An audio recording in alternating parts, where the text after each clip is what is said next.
Breaking అంతోంది. Nellore జిల్లా jail నుంచి పిన్నెల్లి రామకృష్ణారెడ్డి విడుదలయ్యారు. గుండ్లపాడు జంట హత్య కేసులో బెయిల్ రావడంతో బయటకొచ్చారు. హత్య కేసులో 99 రోజులుగా జైల్లో ఉన్న పిన్నెల్లి నిన్న బెయిల్ మంజూరు చేసింది గురజాల కోర్టు. ఆయన బయటకు రావడంతో పార్టీ నేతలు శ్రేణులు ఘన స్వాగతం పలికారు. రెడ్డికి ఇదే అంశానికి సంబంధించి మరింత సమాచారం మా ప్రతినిధి సునీల్ అందిస్తారు ఫోన్ లైన్లో.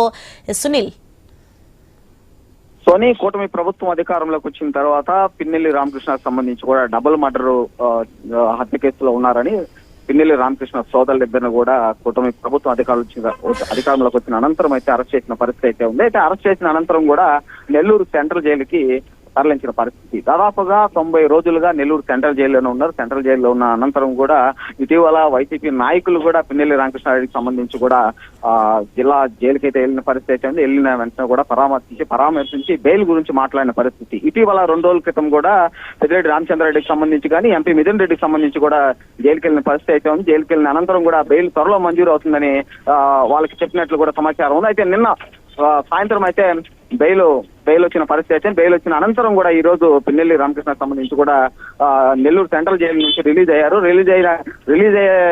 రిలీజ్ అయిన అనంతరం కూడా నెల్లూరు జిల్లాకు సంబంధించిన మాజీ మంత్రులు, మాజీ ఎమ్మెల్యేలు, వైసీపీ నాయకులు, కార్యకర్తలు కూడా భారీ స్థాయిలో జిల్లా జైలు వద్దకు చేరుకున్నారు. పిన్నెల్లి రామకృష్ణ బయట రాగానే కూడా అంటే అతనికి సంబంధించి కూడా వైసీపీ నాయకులు, కార్యకర్తలు, అభిమానులు కూడా ఆడ వైసీపీ వైఎస్ జగన్ జిందాబాద్ అంటూ కూడా జేజేలు కొట్టిన పరిస్థితి దాదాపుగా నెల్లూరు సెంట్రల్ జైలు వద్ద నెలకొందని చెప్పుకోవచ్చు. Soni, right, thanks for the information Sunil.